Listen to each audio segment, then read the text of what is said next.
Oh, hey, welcome to another edition of Socrates Explains Everything. My name is Socrates, and I like to explain things. And today I'm going to go ahead and actually explain something in more detail. A friend of mine was asking me about what's the deal with democracy in the USA? Well, that's a harder one to explain pretty easily because it's gotten a bit crazy. Because here in the Netherlands, democracy is pretty simple. You have a vote, everybody votes, they pick the winner, and they move on. There's not a lot of money spent. There's not a ton of advertising or crazy, there's some debates, of course, but there's nothing insane like the U.S.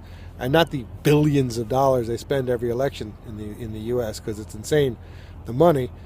But it's basically fair. The idea is that the people vote for representatives for a representative government, and you choose your representatives.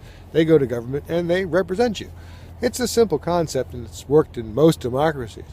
But in the USA, it's become more where the representatives, the politicians, are picking their voters, as opposed to the voters picking their representative politicians. And the reason behind this is sort of an abuse of a concept called gerrymandering, which itself is actually a pretty bad idea. And it comes from in the, I think, 1800s, the first time a congressperson did this, a House member, because it's only in the House, because the Senate is the entire state. But a gerrymandered district is a part of the state. Could be a city, could be a couple cities or a large chunk of land, but it's essentially a province, or not quite a province, whatever it would be, a municipality essentially. And every 10 years after the census, they do a redistricting and they make a new district depending on who's living there. And instead of having bipartisan, fair commissions do this, in some ways it could be agreed on both sides is fair, and then you can have the election based on, I guess, ideas and policies and what you're suggesting going forward. The party in power draws the maps, and you can imagine how hard it is not to draw a map that's going to be favorable for you.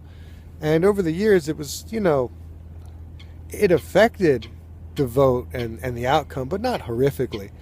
But with the advent of computers, social media, artificial intelligence and mechanical learning, the drawing of a district map is like a science. They can cut through bedrooms, is the way they describe it, so that you can absolutely pick the voters that you want in your district. And they used to do a thing called packing, because this is about also packing and cracking. And there used to be laws that sort of made it hard to do, but so much shenanigans that protected essentially minority voters, because democracy, especially in the U.S. going back, is a history of disenfranchising lots and lots of people. Just over 100 years ago, women got the right to vote. It was just over 50 years ago that minorities had the right to vote enshrined in law, in the actual Constitution, because they were given the right to vote 100 years earlier, but it didn't actually work out because they wrote all sorts of laws to disenfranchise them, which is unfortunately where we're back again today. They're writing laws to disenfranchise the people they don't want to vote for them. And the districts are so gerrymandered that they're picking their voters. Recently, they switched from packing to cracking. Now, when they used to do a packing district, they would pack a single district with all the minority or voters that they were basically trying to disenfranchise. They would give them a vote. They would end up with a representative or a couple representatives. And the reason in part was that the laws forced them to give minority populations a chance at representation. And to comply with the laws and still to minimize their impact on government, they would pack all of these into one weird-looking district that contained as many of the minorities or whomever they were trying to get rid of as possible. They also generally don't like the youth vote, because youths tend to be a little bit more liberal and tend to vote Democratic, and if they vote at all. So the new policy, because they've gotten so good at it and they've just become more and more brazen, is they're going with cracking. So instead of packing all the minorities into a single district, they're cracking them up and diluting them into all the other districts. So instead of having a partial vote in the government, now they'll basically have none. If I don't know the numbers for sure, but I think in Texas there were 26 districts. 5 or so actually had a good chance at a minority representation, and now there's down to 1. Just about how you draw the district lines. And again, social media, you have so much knowledge about the people that you can pick your voters.